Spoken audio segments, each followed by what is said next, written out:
안녕하십니까. 2022년 우리 새해 구호가 뭐죠? 반석을 칩시다. 한번 해보겠습니다. 시작. 반석을 칩시다. 지난 한 주간 반석을 잘 치셨습니까? 오늘 말씀을 통해서 우리의 심령의 반석에 생수가 터지는 감격을 허락해 주시리라 믿습니다. 오늘 말씀의 제목은 영광스러운 복음의 선포자입니다. 요절 말씀 같이 읽어볼까요? 11절. 자, 시작. 내가 이 복음을 위하여 선포자와 사도와 교사로 세우심을 입었노라. 따라서 따라합시다. 영광스러운 복음의 선포자. 시작. 영광스러운 복음의 선포자. 기도하겠습니다. 하나님 아버지, 과거 죄로 말미암아 참으로 원치 않게 사단의 종노릇한 삶을 살았습니다. 이러한 저희들을 버려두지 않으시고 긍휼히 여기시고 독생자 예수님을 보내주셔서 그 십자가 피로 우리의 모든 죄를 다 씻어주시고 수치를 도말하시고 우리를 정결케 하시고 하나님의 자녀로 삼아주셔서 감사합니다. 또 하나님의 생명의 양식을 먹고 주님과 교제하며 또 하나님을 아빠 아버지라 부르며 기도하는 예배드리는 삶을 살 수 있도록 은혜 주셔서 감사합니다. 하나님 아버지 복음 안에 살게 하시고 복음의 감격을 누리게 하시고 또 이 복음의 생명력을 함께 나누는 삶을 살게 하셔서 감사합니다.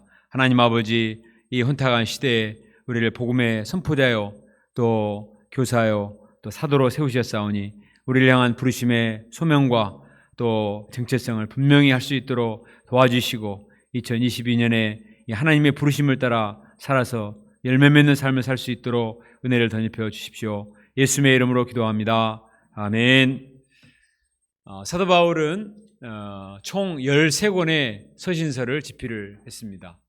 13권의 서신서 편지를 썼는데 그 중에서 제일 마지막에 쓴 편지가 디모데 후서입니다. 사도 바울이 AD 67년경에 순교를 당했는데 사도 바울이 두 번 로마 감옥에 갇힙니다.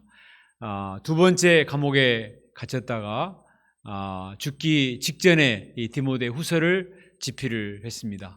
사도 바울은 디모데에게 두 번의 편지를 썼는데 디모데 전서는 디모데가 에베소 교회의 책임자로서 어떻게 교회를 잘 이끌어 나갈 것인가 하는 그런 내용입니다. 디모데 후서는 지극히 개인적인 서신입니다. 디모데가 어떻게 목회를 할 것인가, 어떻게 양들을 감당하고 또 하나님 앞에서 어떤 자세를 가지고 목자 생활을 할 것인가 하는 그런 목회 서신이 되겠습니다. 마지막 사도 바울이 사랑하는 제자 디모데에게 쓴 편지이기 때문에 유언적인 서신이다 이렇게 말을 합니다. 죽기 직전에 자기의 정말 하고 싶은 말을 담아서 쓴 서신이기 때문에 가장 소중한 영적 교훈이 담겨있는 그런 내용이라고 볼 수가 있습니다. 그 중에서도 오늘 1장 말씀은 복음이 무엇인가, 복음이 왜 중요한가, 왜 우리가 복음을 선포하고 또 복음을 수호해야만 하는가 하는 것을 역설해 주는 그런 내용입니다. 우리가 2022년 새해를 출발하면서 복음이 얼마나 소중한 것인가, 또 우리를 이 복음의 선포자로 부르신 하나님의 부르심이 얼마나 영광스러운 것인가 다시 한번 마음에 새기고 우리가 복음의 수호자로서 또 복음의 선포자로 당당하게 살 수 있기를 바랍니다. 자, 2절에서 사도 바울은 디모데를 어떻게 말한가요? 사랑하는 아들 디모시, my dear son, 나의 사랑하는 아들 디모데야 이렇게 부르고 있습니다. 바울은 결혼을 하지 않았습니다. 육신의 자녀는 없죠. 그러나 바울이 그리스도의 그 복음으로서 낳은 영적인 자녀들이 많이 있습니다. 그 중에서도 이 디모데를 가장 아끼는 영적인 아들이요 수유자로 생각을 했습니다. 바울은 이 디모데를 힘껏 축복을 하고 있습니다. 하나님 아버지와 그리스도 예수 우리 주께로부터 은혜와 긍휼과 평강이 내게 있을지어다. 사실 하나님의 은혜와 긍휼과 평강이 필요한 사람은 감옥에 있는 바울이죠. 그러나 바울은 디모데 전후서를 아무리 읽어봐도 자기를 돌아봐 달라는 부탁이나 이런 동정의 말은 없습니다. 오히려 밖에 있는 성도들, 특히 디모데를 사랑하고 아끼고 축복을 하고 있습니다. 디모데는 바울과 스타일이 굉장히 다른 사람이었습니다. 바울은 아주 전투적이고 용감하고 불사조와 같은 그런 성격의 사람이지만 디모데는 여성적이고 마음이 여리고 유약한 그런 자였습니다. 하지만 바울은 디모데를 생각할 때 너무나 감사하고 항상 밤낮 그를 위해서 간절히 기도하는 그런 영적인 아버지였습니다. 바울이 무엇 때문에 디모데로 인해서 감사합니까? 우리 3절부터 5절 말씀을 같이 읽어봅시다. 시작. 내가 밤낮 간구하는 가운데 쉬지 않고 너를 생각하여 청결한 양심으로 조상 때부터 섬겨오는 하나님께 감사하고 내 눈물을 생각하여 너 보기를 원하면 내 기쁨이 가득하게 하려 함이니 이는 내 속에 거짓없는 믿음이 있음을 생각함이라. 이 믿음은 먼저 내 여조모 로이스와 내 어머니 유니게 속에 있더니 내 속에도 있는 줄을 확신하노라. 3절부터 5절이 좀 긴 내용인데 사도 바울은 이 디모데를 생각할 때 세 가지를 감사합니다. 첫째는 청결한 양심, 두 번째는 그의 눈물, 그리고 세 번째는 거짓없는 믿음을 생각할 때 감사한다고 했습니다. 청결한 양심, 눈물, 그리고 거짓없는 믿음. 디모데는 양심이 청결한 사람이었습니다. 능력이 많고 재주가 많아도 양심이 불량하면 하나님이 쓰실 수가 없습니다. 하나님은 거룩하시고 하나님의 말씀은 거룩하시기 때문에 이 깨끗한 사람을 통해서 하나님의 말씀이 흘러나가죠. 디모데는 그런 점에서 청결한 양심을 가진 이런 장점을 적극적으로 칭찬하고 감사하고 있습니다. 디모데는 또 눈물이 많았습니다. 눈물이 많다는 것은 마음이 여리다는 것이죠. 또 한편으로는 목자의 심령이 넘쳤기 때문에 눈물이 많았습니다. 사람이 마음이 메마르고 딱딱하고 눈물이 없는 사람은 참 소통하기 참 어렵습니다. 그러나 디모데는 눈물이 많은 심정에 하트가 있는 그런 사람이었습니다. 또 디모데는 거짓없는 믿음을 가지고 있었다고 했습니다. 사심이 없고 아주 순수한 목자였습니다. 그의 믿음은 외조모 로이스와 어머니 유닉의 영향을 받은 것이었습니다. 디모데는 에베소 감독이 되기에는 부족한 점이 많았습니다. 에베소는 아주 머리 좋은 사람, 똑똑한 사람, 말 잘하는 사람이 많고 또 돈 많은 재력가도 많고 또 논쟁하기 좋아하는 이런 드센 사람도 많았기 때문에 이런 에베소 교회를 이끌어 나가기에는 디모데가 힘에 부치는 부족한 점도 많이 있었습니다. 그러나 사도 바울은 여기에 부족한 디모데의 약점을 지적하면서 이걸 고쳐라, 저걸 고쳐라, 이걸 노력해라, 저걸 노력해라 이거부터 얘기하지 않고 처음부터 그렇게 말하면 아마 편지를 안 읽어버릴 것입니다. 너무 마음이 힘들어가지고. 사도 바울은 그런 것들을 얘기하기보다도 디모데의 훌륭한 점, 장점, 가능성 있는 것 이런 것들을 자꾸 언급하면서 칭찬하고 인커리지하고 또 그것을 위해서 기도를 해주고 있습니다. 6절도 같이 한번 읽어볼까요? 6절 시작. 그러므로 내가 나의 안수함으로 내 속에 있는 하나님의 은사를 다시 부릴듯 하게 하기 위하여 너로 생각하게 하노니. 지금 디모데는 약간 의기소침해 있습니다. 자기의 스승 바울은 감옥에 갇혀 있고 또 이 핍박은 점점 심해지고 성도들은 잘 따라주지 않고 얼마나 마음이 눌리겠습니까? 바울은 이런 위축되어 있는 디모데를 위해서 하나님의 은사를 부릴듯 하게 하기 위해서 기도하고 권면을 해주고 있습니다. 이 부릴듯 한다는 것은 fan into flame, 이 불길이 타오르도록 막 팬을 돌리는 거예요. 풍노지를 해가지고 점점 불길이 타오르도록 하는 것입니다. 하나님은 우리 모두에게 은사를 주셨습니다. 이 은사를 점점 풍노지를 해가지고 점점 불길이 타오르도록 해야 은사가 발휘가 되는 것이죠. 하나님의 은사는 gift of God, 하나님의 선물입니다. 어떤 사람은 나는 은사가 없어요. 나는 뭐 잘하는 게 없어요. 그러니까 나는 안 할래요. 이렇게 말하는 사람도 있습니다. 그러나 그래서 하나님은 모독하는 거예요. 하나님 우리를 창조하실 때 이미 은사를 다 주셨습니다. 달란트를 주셨어요. 창세기 1장 31절에 하나님이 그 형상을 따라 우리 인간을 창조하시고 심히 좋았다라고 하셨습니다. 하나님이 다 각자에게 필요한 독특한 은사를 주셨기 때문에 그것으로 인해서 하나님이 기뻐하시고 감사한 거예요. 그래서 우리는 하나님이 내게 주신 은사를 발견을 해야 됩니다. 찾아내야 돼요.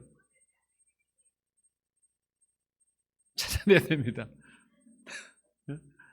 찾아내고 이것을 개발하기 위해서 노력하고 또 배우고 또 자기 훈련을 통해서 점점 힘을 쓰면은 은사가 살아납니다.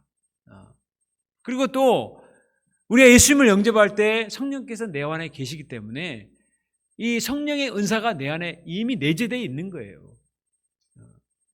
다른 사람의 훌륭해 보이는 것만 부러워하고 원망하고 주저앉아 있으면 안 됩니다. 이미 우리 주님께서 나에게 다 탤런트를 주셨고 은사를 주셨고 또 성령의 은사가 이미 우리에게 보편적인 은사가 있고 다 특별한 은사가 있기 때문에 이것을 적극적으로 발휘를 해서 불일듯하면 얼마든지 타오를 수가 있습니다.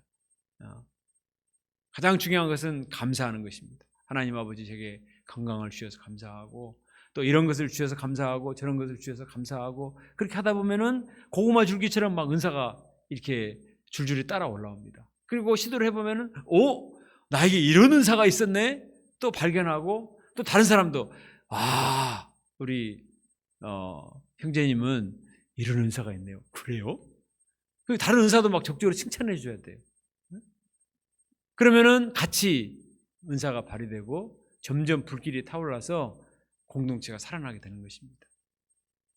하나님의 역사는 어떤 한 사람의 천재적인 그런 재능을 가진 사람이 나타나서 하는 게 아니에요. 오히려 그런 사람은 자기 자랑하기 때문에 오히려 힘듭니다. 부족하지만 하나님이 주신 은사를 발견하고 그것을 발휘하기 위해서 기도하고 서로 도움을 주고 동역을 하고 하다 보면은 하나님이 은사를 부리듯하게 해서 하나님께 영광이 되고 우리도 막 신이 나가지고 기쁨으로 감당할 수가 있습니다. 지난 우리 성탄 예배 때 재배부들이 우리는 무엇으로 성탄 경배 프로그램을 섬길까 고민을 하던 그때 할렐루야 카드 섹션을 하기로 방향을 잡았습니다. 그런데 재배부들이 잘 모이질 않고 참 연락을 해도 답을 하지 않고 쉽지 않았습니다. 그러나 우리 선생님들이 일일이 전화를 하고 또 먹을 걸 사주고 불러내서 이제 연습을 하니까 할렐루야를 계속 들으니까 조금씩 마음이 뜨거워지고 열기가 살아나게 되었습니다. 그래도 숫자가 부족한 부분은 선생님들이 직접 카드를 들고 섰습니다.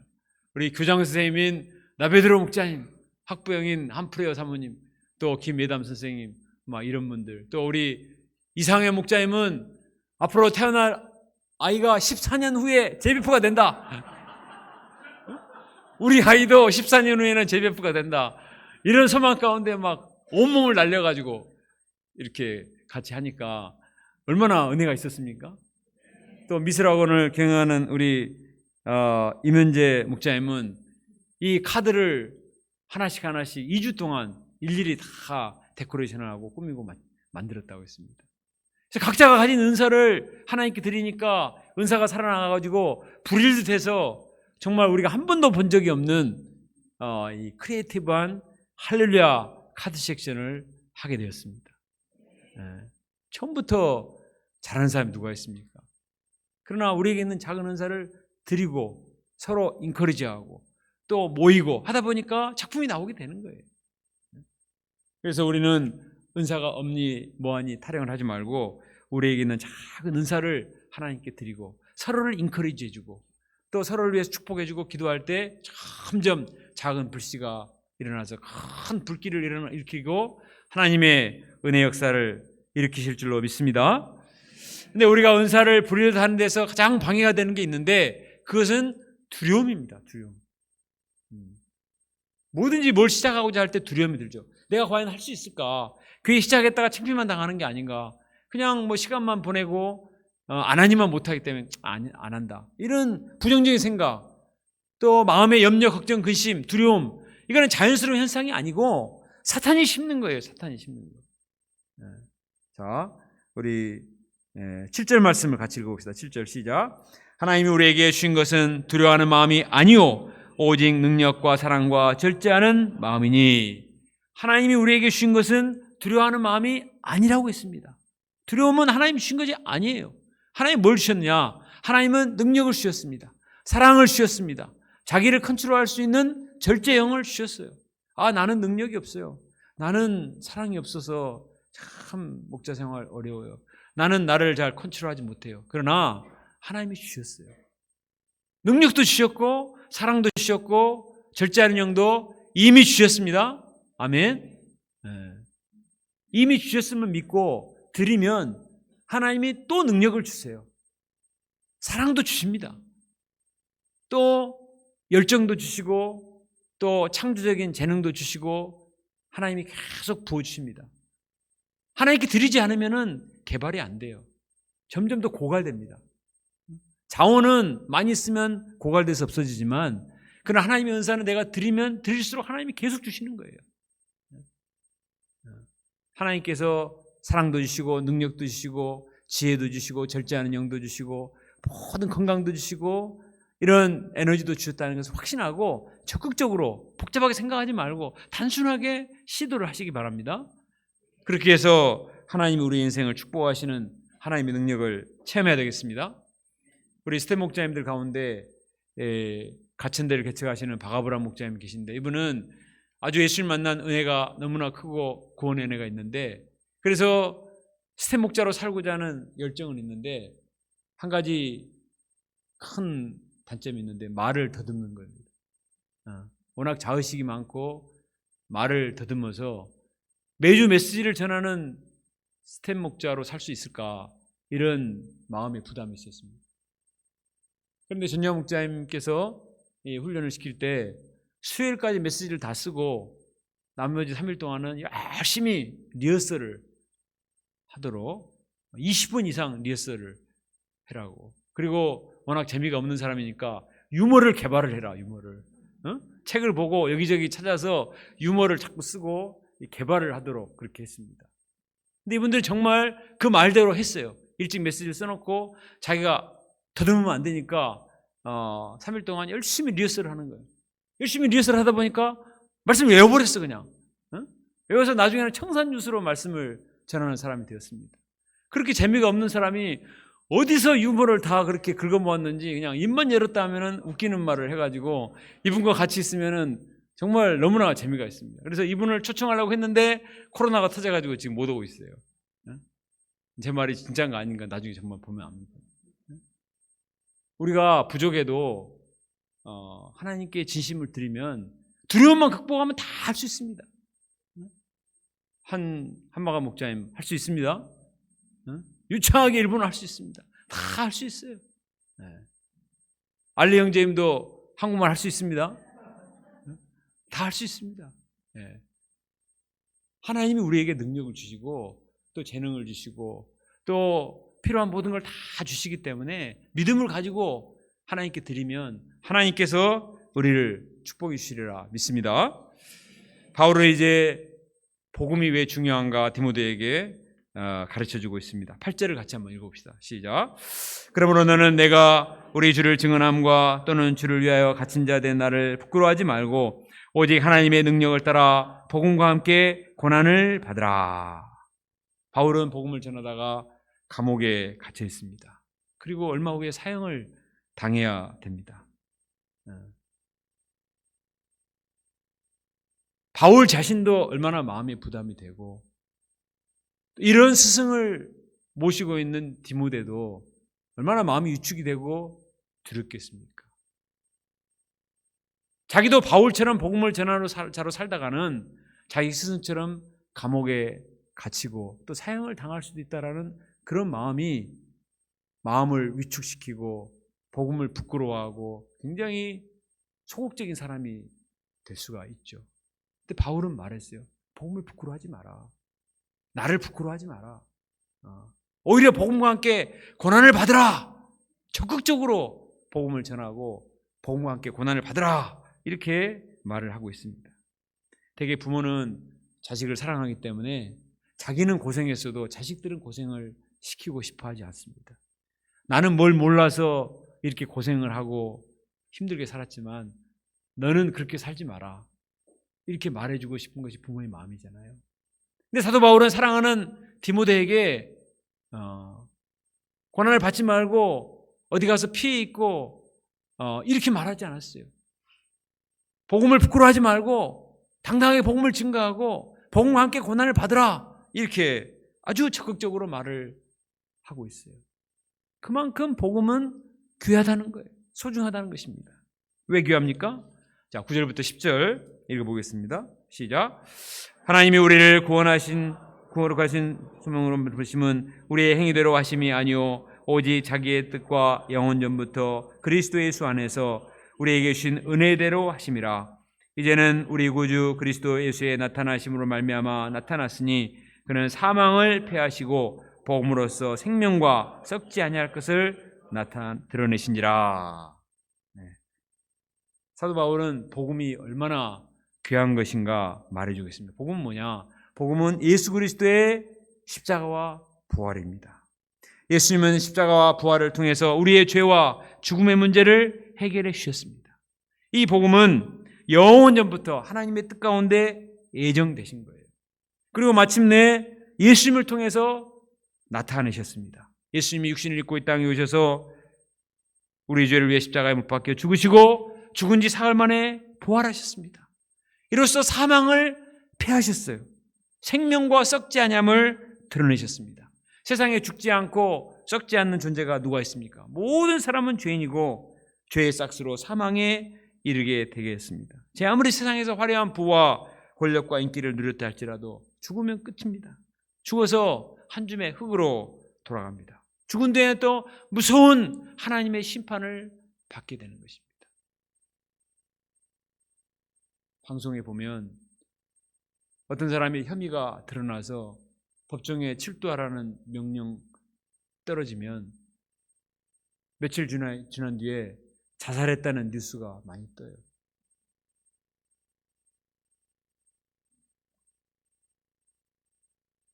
사람이 오직했으면 자살을 했을까?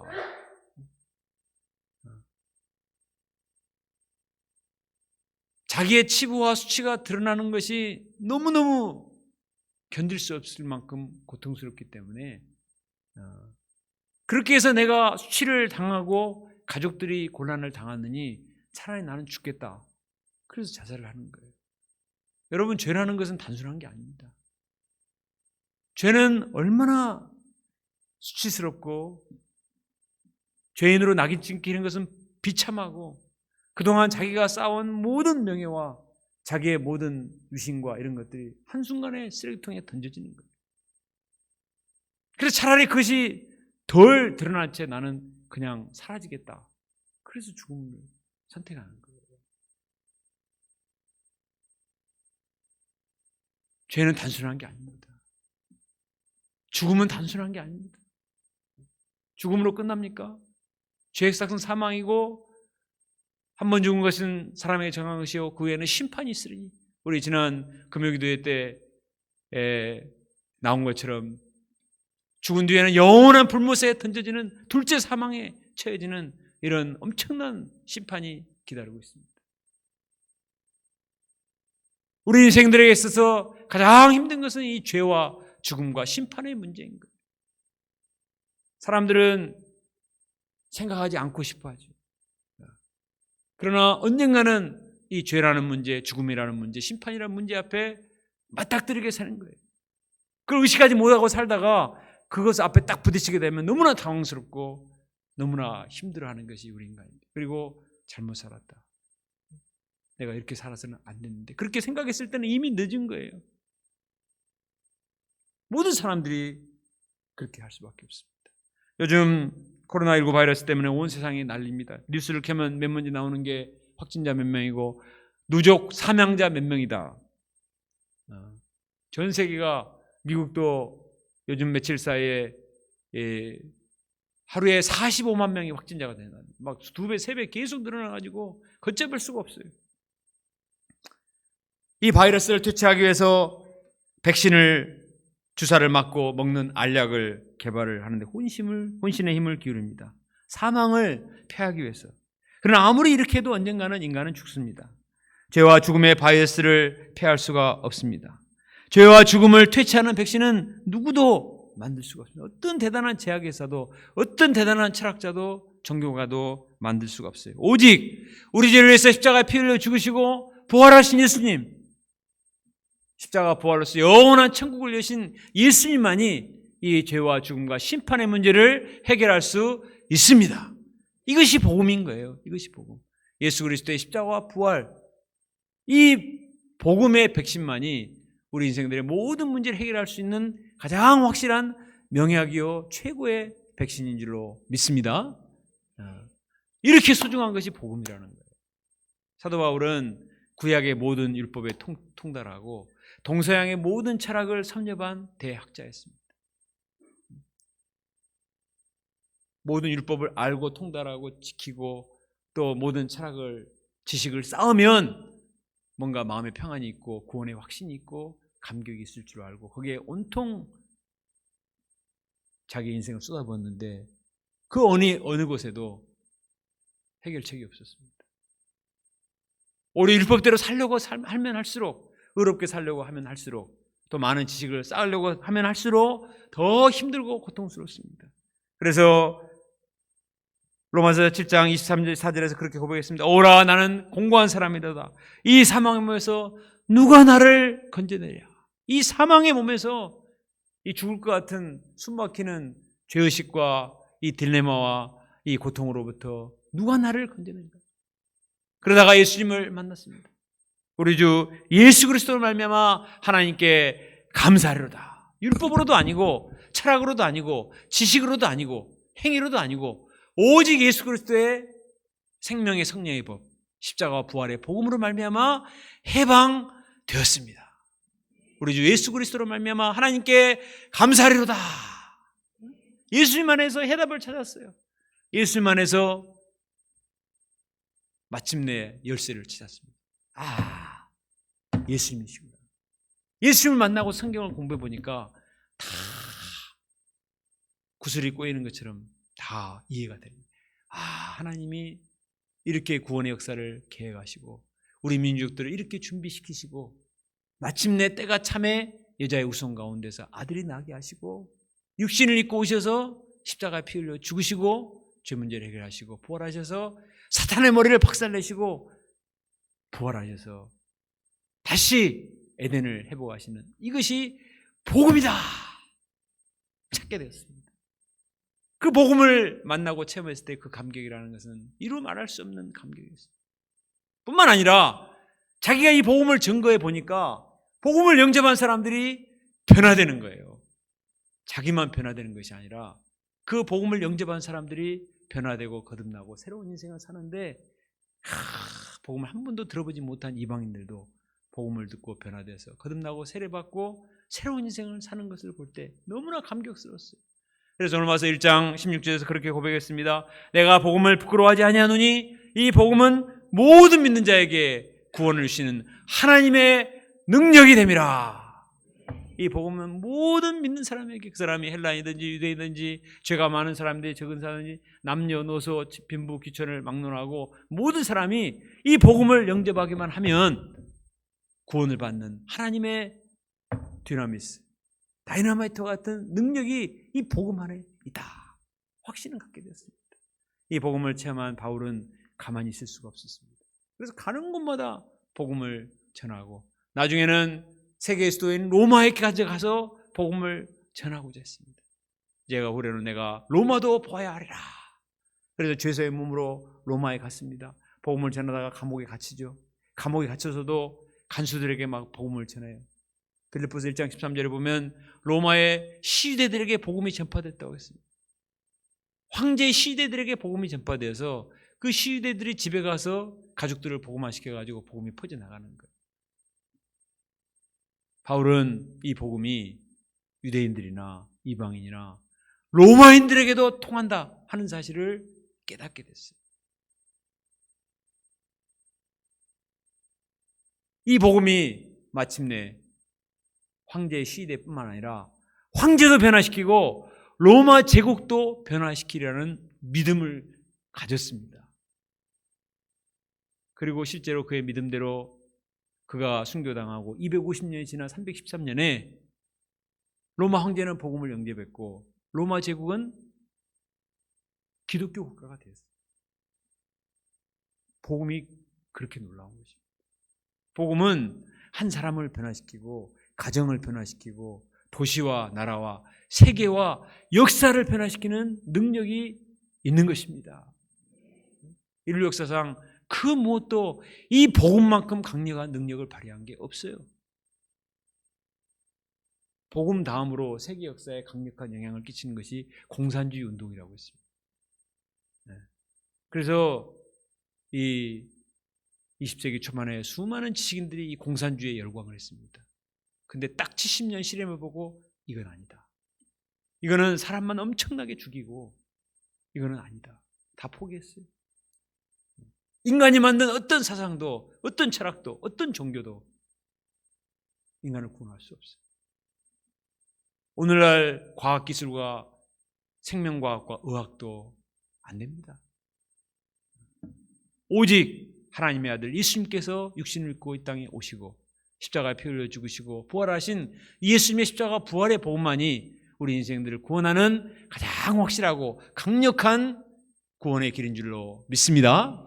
바울은 이 복음에 대한 확신이 있었어요. 밖에 있을 때나 감옥에 있을 때나 자기가 메인 몸이나 자유일 때나 유대에 있을 때나 소아시아에 있을 때나 로마에 왔을 때나 어디에서나 이것에 대한 확신을 갖게 되었습니다. 그러니 복음을 부끄러워하지 말라는 것입니다. 오히려 복음과 함께 고난을 받으라. 복음은 그것을 위해서 고난을 받을 만한 충분한 가치가 있습니다. 여인들이 해산할 때 죽음의 고통인데 왜 해산을 합니까? 해산의 고통이 끝난 뒤에는 새 생명이 탄생하는 기쁨이 있는 거예요. 그래서 해산은 고난에 충분한 가치가 있습니다. 우리가 복음을 전하다가 고난을 당하는 것은 해산의 고통과 같습니다. 한 사람을 전도하고 양육하고 키우고 하는 것이 어렵습니다. 고난이에요. 그래서 사람들 잘 안 하려고 그러죠. 그러나 사도 바울은 복음과 함께 고난을 받으라고. 왜? 그 고난을 통해서 새 생명이 탄생하기 때문에. 새로운 생명이 탄생하기 때문에. 양들만 생명이 탄생하는 게 아니라 복음을 증거하는 그 사람도 부활의 영광에 참여하는 거예요. 우리 주 예수님도 고난을 받으셨어요.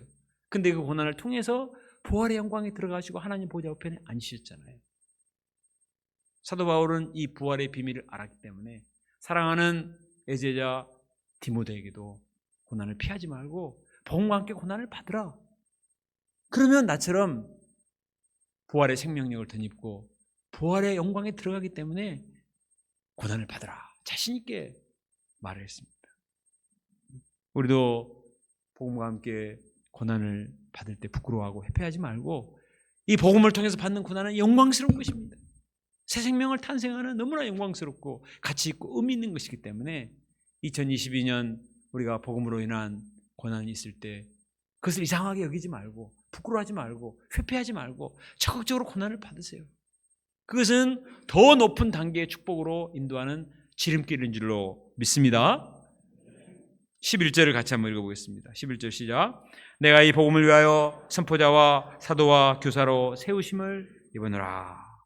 바울은 자기 자신에 대한 분명한 정체성이 있어요. 지금까지 복음이 얼마나 놀라운 최고의 보배고 가치이고 귀한 것인가 하는 것을 역설했습니다. 그 복음과 나는 무슨 관계가 있느냐? 나는 복음의 선포자다. 나는 복음의 사도다. 나는 복음을 가르치는 교사요 선생이다. 자기가 스스로 자원한 게 아니고 하나님이 선포자요 교사요 사도로 세우셨다는 것입니다.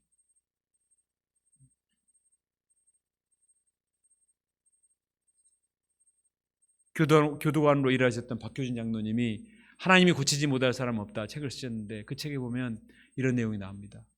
아무리 흉악한 범죄자라 할지라도 사형이 언도되면 누구누구 사형 딱 사형이 언도되면 완전히 사색이 되고 인사불성이 된다고 합니다. 그리고 감옥에 갇혀 있다가 이제 사형장에 끌려나가기 위해서 누구 이름을 부르면 완전히 그냥 넋이 나가버린대요. 죽음은 그렇게 무서운 것입니다. 그런데 저는 그런 생각을 해봤어요. 이 죽음을 당하게 되는 사형수도 괴롭지만 이 사형을 선포하는 법관도 얼마나 괴로울까. 누구누구 사형하면서 기분 좋겠어요? 그 사람의 생명이 없어지는 건데, 의사 선생님이 중증 암 환자가 되어서 선생님 얘를 다 써봤는데 도저히 길이 없습니다. 다 퍼져가지고 가망성이 없네요. 이렇게 말하면서 본인도 얼마나 힘들겠어요. 그 말을 듣는 가족이든 본인이든 또 그렇게 말하는 의사 선생님도 너무 힘들 것입니다. 그런데 반대로 생각해 볼 때 그 사람이 죄인 줄 알았는데 어떤 계기를 통해서 무죄가 되었다. 또 사면이다. 특사로 해가지고 사면이 됐다. 당신 이제부터 자유인입니다. 사면입니다. 나가도 됩니다. 얼마나 기쁘겠어요. 이 병이 중병이었는데 선생님의 병을 치료할 수 있는 특효약이 나왔습니다. 그거를 듣는 사람이나 그걸 소개하는 사람이 얼마나 기쁘겠습니까? 사람의 생명을 살리고 사람을 구원하고 새 생명을 살게 해주는 이것은 정말 듣는 사람도 기쁘지만 그것을 증거하고 선포하는 사람도 너무나 기쁜 거 아니에요? 아멘이 나와야 되는데. 우리 양들을 돕다 보면 제 가운데 찌들려 살다가 고통하던 사람이 예수님 말씀을 공부하고 예수님을 믿고 변화되어서 얼굴이 해와같이 변화되면은 그 사람이 정말 천국의 기쁨을 맛보고 막 기뻐하죠. 근데 또 기뻐하는 사람이 있어요. 누구예요? 그 사람을 도운 사람이에요. 처음에 전도를 시작해가지고 참 쫓아다니면서 신방하고 말씀을 듣고 기도하고 지지고 볶고 싸우고 막 죄와 씨름하고 그렇게 해가지고 마침내 그 사람이 복음을 영접할 때 그 사람 당사자도 기쁘지만 이 복음을 선포했던 사람도 너무나 행복한 거예요. 그러지 않습니까? 네. 복음의 선포자는 바로 그 영광에 참여하는 것입니다. 복음을 통해서 이미 내가 살아났지만 복음의 선포를 통해서 또 다른 사람을 살린다는 것. 세상에 이거보다 가치 있는 일이 어디 있어요?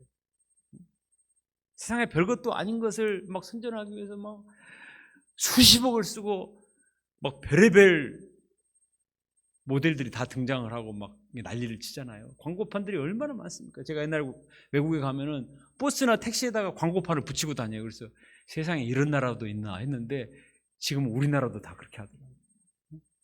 옛날에 버스 옆에만 붙이고 다녔는데 이제는 뒤에도 붙이고 앞으로 어디까지 붙일지 모르겠어요. 그냥 온통 광고판이.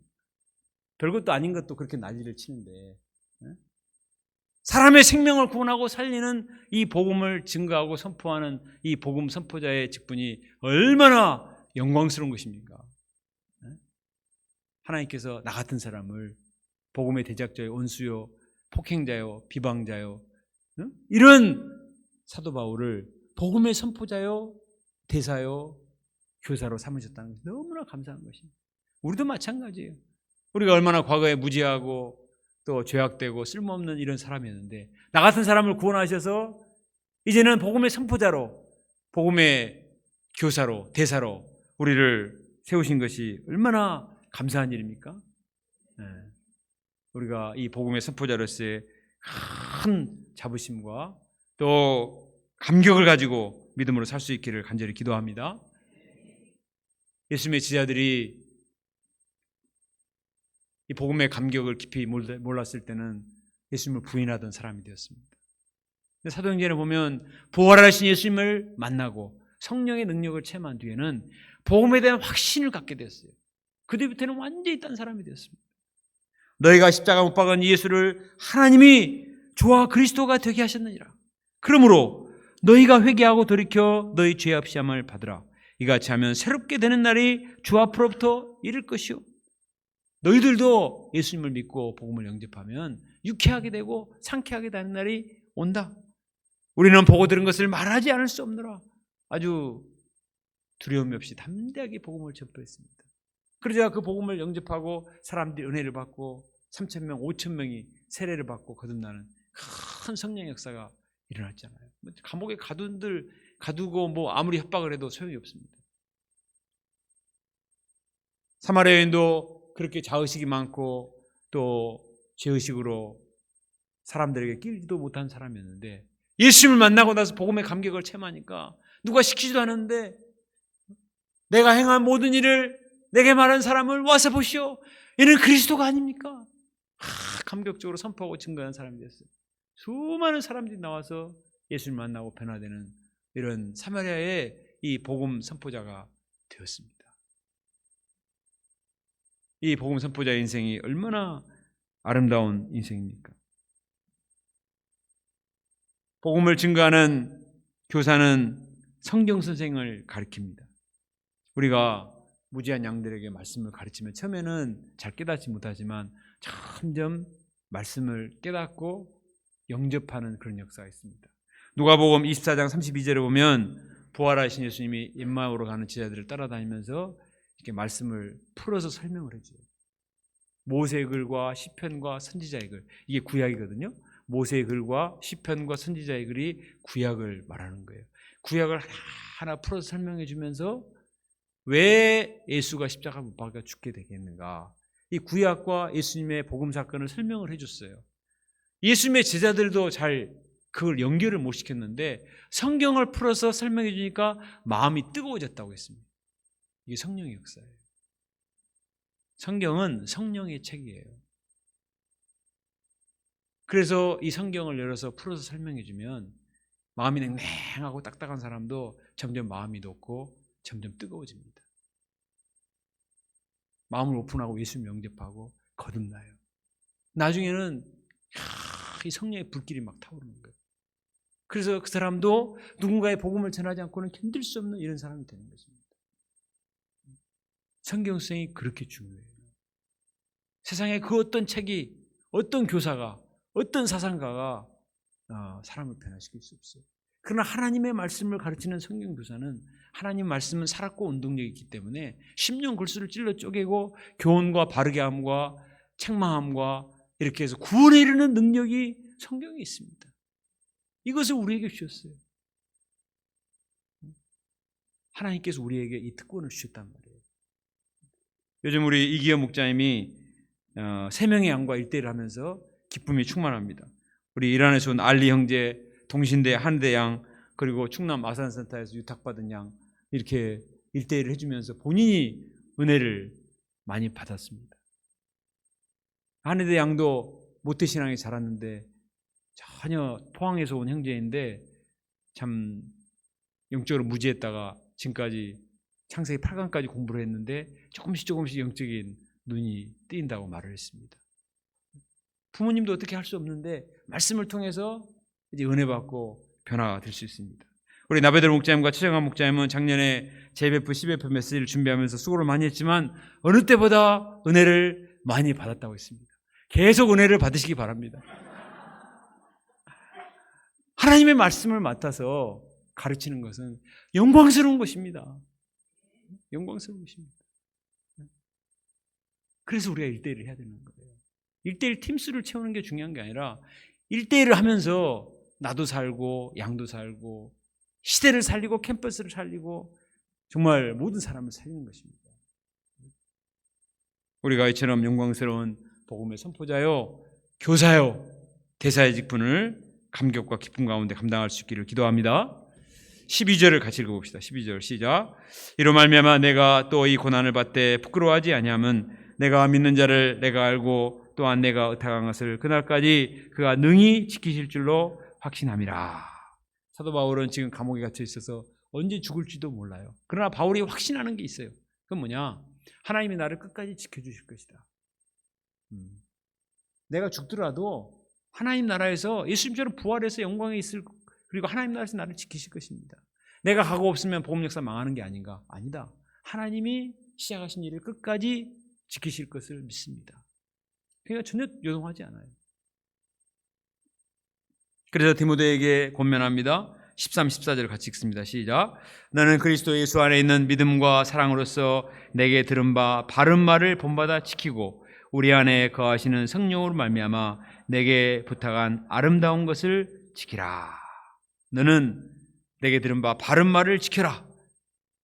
내게 부탁한 아름다운 것을 지켜라. 아름다운 것을 지키라. 그 복음성가도 있지 않습니까? 바른 말, 진리, 진리의 복음, 아름다운 복음을 지키고 수호해라. 사람들은 돈과 명예와 인기를 목숨 걸고 지키고자 애를 쓰잖아요. 그러나 우리가 정말 목숨을 걸고 지켜야 될 것은 이 바른 말, 바른 진리, 또 아름다운 생명의 복음을 우리가 힘써 지켜야 되겠습니다. 내가 이 복음을 지키면 복음이 나를 지켜줍니다. 오늘날 이 세상은 얼마나 죄악의 문화가 쓰나미처럼 몰려오는지 가만히 있으면 휩쓸려가요. 이겨낼 재간이 없습니다. 가만 놔두질 않아요.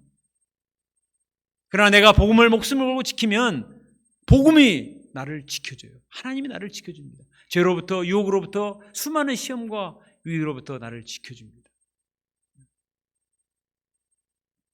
지난주에 우리 시카고의 정유수 선교사님이 이제 우리가 보내드린 시집과 여러 선물을 받으시고 이렇게 카톡을 보내셨어요.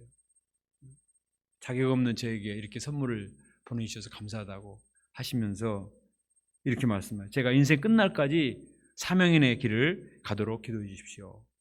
그리고 요한복음 17장 17절 말씀을 주셨습니다. 아버지의 말씀은 진리니이다. 작년 수양회 때도 이 말씀 하셨죠. 아버지의 말씀은 진리입니다.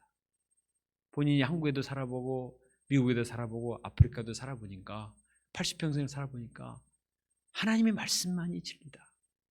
이제 사모님도 천국 가시고 자녀들은 다 다른 데 가서 살고 혼자 이렇게 하시는데 인간적으로 무슨 낙이 있겠어요. 그러나 주의 말씀이 진리이기 때문에 이 진리의 말씀을 수호하고 이 진리의 말씀을 가르치는 것을 죽는 날까지 감당하겠다 하는 거예요. 이 메시지가 저에게는 그렇게 들렸습니다. 느헤미야 목자도 목숨 걸고 진리의 복음을 수호하세요. 이렇게 간접적으로 들렸습니다. 그 말이 맞는 거예요. 뭐에 우리가 목숨을 걸어야 되는가? 사도 바울은 복음의 목숨을 걸었다는 사람입니다. 복음 때문에 살고 복음 때문에 죽고 복음에 미친 사람입니다. 근데 이 사람은 제대로 미친 사람이에요. 그래서 복음이 남았잖아요.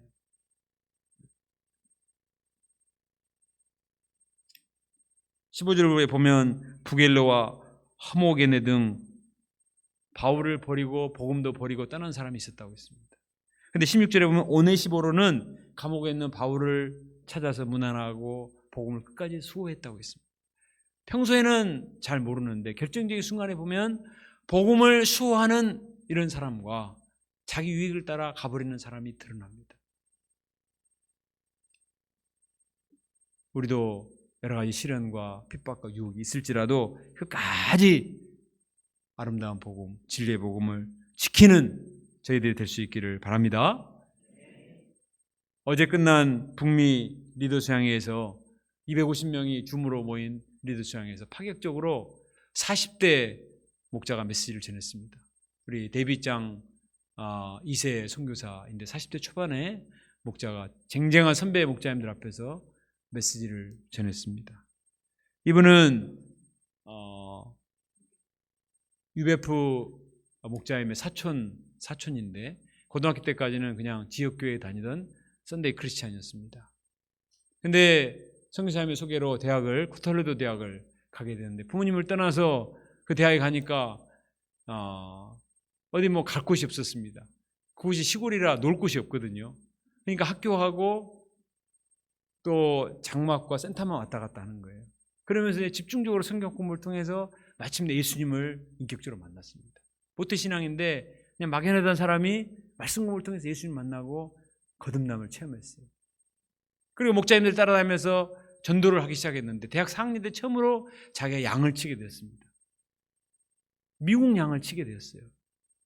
영어도 잘 못하는 동양 사람이 이 미국 양이 과연 부족한 영어와 이 성경을 듣고 받아줄까 생각을 했는데 신기하게 그 양이 말씀을 영접하고 기뻐하고 변화된 걸 보면서 야, 이 복음이 정말 놀랍구나. 복음이 나도 변화시키고 미국 양도 변화되네? 이것을 체험을 했습니다. 그리고 이제 졸업을 하고 부모님이 캐나다로 이민을 오셔가지고 캐나다 에드먼튼이라는 아주 작은 북부 도시에 이민을 갔어요. 근데 부모님이 복음 역사는 젊은 사람이 해야 된다고 아들에게 메시지를 전하라고 하는 거예요.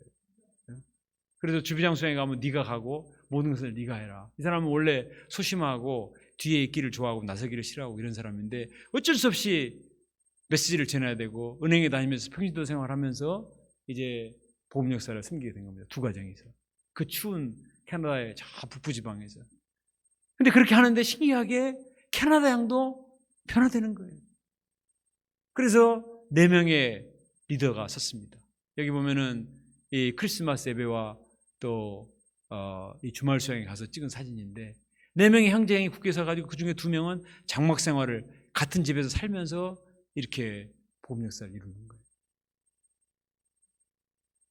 그리고 지난 여름에는 캠퍼스에 가서 열심히 복음을 전했는데 약 80명의 양들이 이 그 전도지의 주소와 이걸 적어주고 연결이 되었다고 했습니다. 그래서 5시 반에 일어나서 새벽기도 모임을 이루고 전도 모임과 캠퍼스 모임과 소감 모임과 주일 예배를 이루는데 정말 그 말씀이 너무나 은혜가 있고 감격스러워서 이분이 그 작년 선교사 포럼에서 발표를 했는데 그 발표하는 내용 중에 제일 많이 나오는 단어가 뭐냐면 상상 이상의 축복이다. 상상 이상의 축복. 자기가 복음으로 말미암아서 내가 만난 예수님, 자기가 복음으로 양들을 도우면서 받은 축복은 상상 이상의 축복이다. 많은 이민자들이 아메리칸 드림을 꿈꾸면서 가죠. 그래서 대저택을 사고 골프 치고 멋있게 사는 것을 꿈으로 삼고 살아간답니다. 그러나 자기가 보니까 그렇게 해도 결국은 뭐 그게 그렇고 진정한 행복이 아닌데 하나님의 말씀으로 내가 은혜를 받고 이 말씀으로 양들을 변화시키고 돕는 것은 상상 이상의 축복이다. 작년에 그 미나리라는 영화가 인기가 있었잖아요. 응? 아메리칸 드림을 품고 간 이민자의 삶을 그린 미나리라는 영화인데 이분은 이 미나리의 인생으로 성공한 이민자보다 하나님의 말씀을 증거하는 미셔나리의 인생이 정말 행복이다. 이게 이 간증 제목이에요. 미나리가 아니라 미셔나리. 자기가 만든 단어예요. 미나리보다 더 영광스러운 미셔나리의 인생이 최고다. 상상 이상의 축복. 그렇습니다. 세상 사람들은 눈에 보이는 거, 손에 잡히는 거, 물질적인 거, 현실적인 거, 그 꿈을 춰서 막 살아가고 난리를 치죠. 그럼 나중에 지내고 나면은 남는 게 없어요. 그러나 복음은 나를 변화시키고 부족한 나를 통해서 다른 사람을 변화시키고 아시아인들을 무시하는 그 캐나다 땅에서 아시아인은 자기를 통해서 캐나다 양들이 변화되는 이 감격은 상상 이상의 축복이다. 그래서 250명의 선배 선교사님들 앞에서 이 젊은 2세 선교사가 말씀을 전하고 큰 감동을 주었어요. 우리도 마찬가지입니다. 이 복음을 받았어요. 복음으로 우리는 변화됐습니다. 그 감격을 체험했습니다. 우리 안에 이미 복음이 있어요. 이제는 어떻게 해야 됩니까? 전해야 돼요. 선포해야 돼요. 가르쳐야 돼요. 양들에게, 자녀들에게, 친구들에게, 가족들에게. 자, 결론입니다. 우리가 2022년에 많은 기도 제목을 잡고 요주를 잡았습니다. 우리가 무엇보다도 이 귀한 복음, 사망을 패하시고 생명을 드러내신 우리의 죄와 죽음 문제를 해결하시고 사망을 패하시고 영원한 생명을 드러내신 예수 그리스도의 복음만이 이 복음이야말로 가장 가치고 보배로운 가장 귀한 것임을 믿습니다. 이 복음으로 내가 변화되고 새로운 삶을 살게 되었다면 이제는 이 복음을 당당하게 선포하는 저희가 될 수 있기를 바랍니다. 우리는 그냥 선포하면 돼요. 와보라. 주 예수를 믿으라. 그래야만 너와 내 집이 구원을 받으리라. 선포하면 됩니다. 증거하면 되는 거예요. 그러면 그 복음 자체가 힘이 있어서 사람을 변화시킵니다. 우리 예배에 한번 와보세요. 한번 1대1 해보세요. 그러면 양들이 와서 은혜 받고 변화되고 여기서부터 하나님의 역사가 시작될 줄로 믿습니다. 우리 은사 타령하지 말고 이미 복음도 주셨고 은사도 주셨으니까 이제는 그걸 가지고 적극적으로 하나님께 드려서 하나님 우리에게 주시는 30배, 100배, 1000배의 이 복음의 능력을 체험하는 2022년이 될 수 있기를 주님의 이름으로 축원합니다.